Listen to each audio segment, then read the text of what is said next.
credibility in this situation is worse than losing your job. Was it over when the Germans bombed Pearl Harbor? The castration of the Major League Baseball managers, we know it. Ask me about my winner. Wanted to talk real quick about Michigan, Washington, a little bit of a recap, kind of what I expected to see. It was basically going to be Washington's offense against Michigan's defense, and that was going to be the difference in who won the national championship. And as you end up seeing, Michigan's defense really held over the course of the 4 quarters of that game, got a little stronger as the game went on, made things a little tougher for Michael Penix and the Washington Huskies. And Michigan is, set to win their first undisputed national championship in the history of their franchise. Now, this is going to turn out to be probably one of the most historical days when it comes to honoring great coaches in the history of professional sports, let alone just football. And obviously within probably about a 16-hour period, we hear that the Seattle Seahawks and Pete Carroll are going to part ways after 14 seasons of Carroll leading a really good Seattle organization, a team obviously he led to a Super Bowl. And then you hear that Nick Saban, one of the greatest college football coaches in the history of the sport, ends up retiring after 17 seasons at the University of Alabama. And of course the legend, the GOAT, the greatest of all time, Bill Belichick, not confirmed 100% yet, but you're going to get a news conference which is basically going to say what's been reported, that Bill's going to be no longer be the head coach of the New England Patriots. So you have that, all that together. And listen, we could do a whole show talking about what made Carroll as good as he was, because I think Pete Carroll is going to go down in history as one of the more underrated coaches in the history of professional football. Obviously, he won a national championship at USC, one of just, 3 coaches in the history of the sport to win a Super Bowl as a head coach and a national championship as a head coach. So pretty good friggin', title to hold. And then obviously Nick Saban, what he did for the University of Alabama, and really what he did for college football. I think the success at Alabama, the 6 national championships in 17 seasons, really brought kids and revolutionized the sport to a point where people wanted to play college football in the SEC. I mean, there wasn't, you looked at probably the Pac-12, out in the California area, really being one of the bigger draws for the great college football player. But there's no great defensive player that isn't looking to be recruited in the SEC. And a lot of that has to do with Nick Saban. Like I said, one of the greatest college football coaches in the history of the sport. And we're talking about 130-something years of college football. So that means the guy's pretty freaking good. And listen, you don't need me to talk about how great Belichick is. The question's going to be, as you sit here in the National Football League over the course of the next, couple weeks to a month, the amount of head coaching vacancies that are out there. There's 8, 1/4 of the league is looking for a head coach right now. A couple years ago, there was 10 teams. So you're going to see some major turnover. The question's going to be, where does New England go? Do they promote Gerard Mayo, who I think is very much deserved? Would also be the first black head coach in the history of the New England Patriots franchise. That's something that we've chronicled here. Another team, the Tennessee Titans, who let Mike Vrabel go. And I'm going to get into a couple minutes about Mike Vrabel. The Tennessee Titans have a chance to do the same thing, hire their first ever black coach. Now, I want to talk about Vrabel for a second, because I think one of the things that really needs to be reiterated is that sometimes coaches take the fall for the lack of performance from players. Sometimes coaches take the fall for maybe the lack of having a real good roster to work with. And you watch as certain players get old, certain players deteriorate, other teams get better at the expense of your team, and it all seems to fall on the coach. And there is a mentality that's out there, and it exists in the entire world of sports, not just professional football, that you could always do better in the coaching position. And there's going to be a large target on the next head coach of the Tennessee Titans. And I'm not even saying there's going to be as big of a target on Gerard Mayo or whoever takes the New England Patriots job. I think Mike Vrabel proved himself to be a very good coach. And the Tennessee Titans need to improve a lot of things in their organization. They got a new general manager. They certainly need some better talent to surround some of their young players. They didn't need a better coach. And sometimes you make the mistake by not believing the guy you have is the best option for your team. So I'm expecting to see the Tennessee Titans take a step back from the head coach position. And it's going to be tough because you're looking for really a team that's rebuilding, a team that's looking to move up. Certainly the amount of cap room that the Tennessee Titans have, the draft position where they have a very good path to have a solid draft. You'd really like to have the coach in place that's going to lead you over the course of the next series of years. Now, does that mean you consider Bill Belichick? Does that mean maybe Brian Flores would be a good fit there? You look at what he did in Miami. It's going to be interesting. But whoever that is, it's going to be compared to Mike Vrabel, who was a very good coach for 6 seasons with the Tennessee Titans. And you look at the openings that are out there now: Carolina, Las Vegas, Los Angeles, Washington, Tennessee, Atlanta, New England, Seattle. Some pretty good jobs. And obviously, the University of Alabama. Don't forget that, because that's going to be a very prestigious position that I think a lot of coaches with NFL pedigree, a lot of coaches with experience are going to really look to say, if I could get that job, imagine if I could hold that for the next 10 years. Number one, it's going to pay well. Number two, you're inheriting something pretty good from Nick Saban. And I tell you, one guy that would be a great fit for the Alabama Crimson Tide. Not Urban Meyer, which I wouldn't be shocked if Urban Meyer threw his hat in the ring. Urban Meyer is going to be coaching college football again. I just want you to know that. Make sure you understand at some point when Urban Meyer takes a job, it's going to be because Urban Meyer is a coach and coach is coach. But how about Mike Vrabel at the University of Alabama? Now, obviously, if you are Mike Vrabel, you could get a job in the NFL. There's no doubt about it.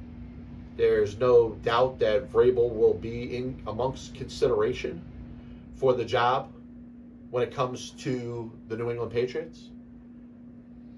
Now, I know he went to Ohio State. He's not an SEC guy. But he's got connections to Nick Saban. He's obviously a very good football mind. And you know what? Maybe that job's a little more desirable than the Atlanta Falcons. Maybe that job's a little more desirable to, as opposed to the Washington Commanders. I mean, he's got to look at it that way. And obviously, listen, New England's going to be tough for anybody. And you don't really want to be the guy that takes over for Bill Belichick. And obviously, listen, you can have a good draft, you can get a quarterback, and get right back on the horse. And the problem is you're not going to make anybody forget about Bill Belichick. Seattle, I think you got a little bit of a similar thing, not quite as big as New England. And like I said, Tennessee, which seems like, maybe a rinky-dink job, you're going to be compared to Mike Vrabel, who didn't do a bad job there. He motivated the players. He got his players playing tough up through the last game of the season when they had nothing to play for. They beat the Jacksonville Jaguars, knocked them out of the playoffs. His players backed him up until the last possible day. And that was a compromised roster. That was a roster that Rand Carthon, as he's getting set to build the team there, kind of let go down into the wayside a little bit. He wants to get that salary cap number up so he could spend some money this offseason. He's the draft position. He's going to really look to build a team there. That came at the expense of the talent that was on that Tennessee Titans team. Will Levis playing a ton last year. May not have necessarily been ready. All came at the expense of the head coach. And I tell you, if you look at what could be the best job out there, I wouldn't really rule out Alabama over a handful of these other squads. Now, Nick Saban said, and I do have a quote, kind of paraphrased here, something along the lines of, maybe if I was a little bit younger, I'd get back in the NFL now. A lot of it has to do with the NILs. A lot of it has to do with the transfer portal kind of going a little bit out of control. And I do believe that that's going to maybe make some coaches think twice about their long-term future as head football coaches in college football. Jim Harbaugh, to me, is almost guaranteed to go to the NFL. You got 8 jobs to pick from. I mean, probably the Los Angeles Chargers look like the most exciting because they got a quarterback in place. But you got teams like New England and Washington and Atlanta and even Tennessee who all are going to have top 10 draft picks and all have rosters that you might have a real hand in improving. You look at cap room, you look at draft position. There are some. He's going to get a good pick of the middle, as he's being wooed here by owners and general managers to try to coax him out of Michigan. I think he's as good as gone. I mean, obviously, what happened this year with that scandal. How much did Harbaugh have anything to do with it? Did he have anything to do with it? The bottom line is, it probably pissed him off a little bit, probably annoyed him a little bit. His assistant's probably going to take that job right from him after Jim Harbaugh leaves. And Jim Harbaugh deserves all the credit for rebuilding a Michigan team that was basically the son or daughter of the Ohio State football team for a while, until Jim Harbaugh went there, started beating Ohio State, culminating with a national championship this past year. Now, like I said, he gets his choice of whatever he wants. Los Angeles Chargers probably look like the best choice. Atlanta, I think, is going to make a big push for him. You look, like I said, I don't see New England. I see Gerard Mayo. I see Mike Vrabel. I see maybe even I don't know, maybe even a Brian Flores as a possibility there before I see Harbaugh. But he's going to get a good shot to pick pretty much whatever team he wants to go to. Probably the least enticing job out there is the Carolina Panthers. And a lot of it has to do with their owner, David Tepper. You want to work for somebody like that. You want to work for somebody that's fired 2 head coaches within 2 seasons. The first one, Matt Rule, was on a 3rd year of a 7-year contract after he was promised to have the autonomy to be able to build the team from the ground up. In other words, there was going to be bad seasons. He discussed it. The owner agreed with it. And then in the 3rd season, gave up on him. Hires Frank Reich, doesn't even get through a handful of games. Looks like he made the wrong choice when it came to, Bryce Young, taking him over C.J. Stroud. C.J. Stroud looks like he's pretty good. He's going to be playing a playoff game in the National Football League this weekend. Carolina Panthers look like they're in disarray. They don't have a general manager at this point. They fired him too. If I have a choice of what job I want to go to, Carolina Panthers are going to have to do a lot. They're going to have to guarantee me a lot of money and basically give me autonomy over that organization for me to even consider it. But, I mean, you look at, like I said, I think Tennessee, I think New England, I think Atlanta, I think they're kind of all in the same spot here. Good, money to spend in regards to salary cap, good draft position. You're going to have pretty much a good say on, maybe building that team up in 1 year or 2 years if you want. And like I said, you look at the Houston Texans, the right coach, the right formula, get a couple good players, and you get things going again. Today's segment of Saving Sports History, always brought to you by JohnPLA.com, by St. Aloysius Church in Jackson, New Jersey, by Two Ways, One Passion Food Truck located in Scranton, Pennsylvania. Everything that I'm about to go over happened on this day, the 11th of January, jumping in a DeLorean, cranking it up to 88 miles an hour, going to the year of 1915. That's when Jacob Ruppert and Colonel Tillinghast Houston purchased the New York Yankees for $460,000. 1946, Bert Bell becomes the commissioner of the National Football League. The NFL moves its commissioner office from Chicago to Philadelphia. 1953, J. Edgar Hoover declines a 6-figure salary to become the president of the International Boxing Commission. Now, the reason this stands out is you look at the corruption that happens in the 80s, the 90s, and probably before that, basically ruining what was one of the elite sports in the United States of America. Maybe if J. Edgar Hoover's running it, that doesn't happen. 1970, Super Bowl IV. The Kansas City Chiefs beat the Minnesota Vikings 23-7. Len Dawson beats Joe Kapp as the quarterbacks there. 1973, the American League adopts the designated hitter rule. 1983, Billy Martin becomes the Yankees manager for the third time. 1990, Pat LaFontaine. 11 straight games with a goal for the New York Islanders. 2021, the CFB Championship. The before-mentioned Nick Saban leads the Alabama Crimson Tide to a 52-24 win over the Ohio State Buckeyes.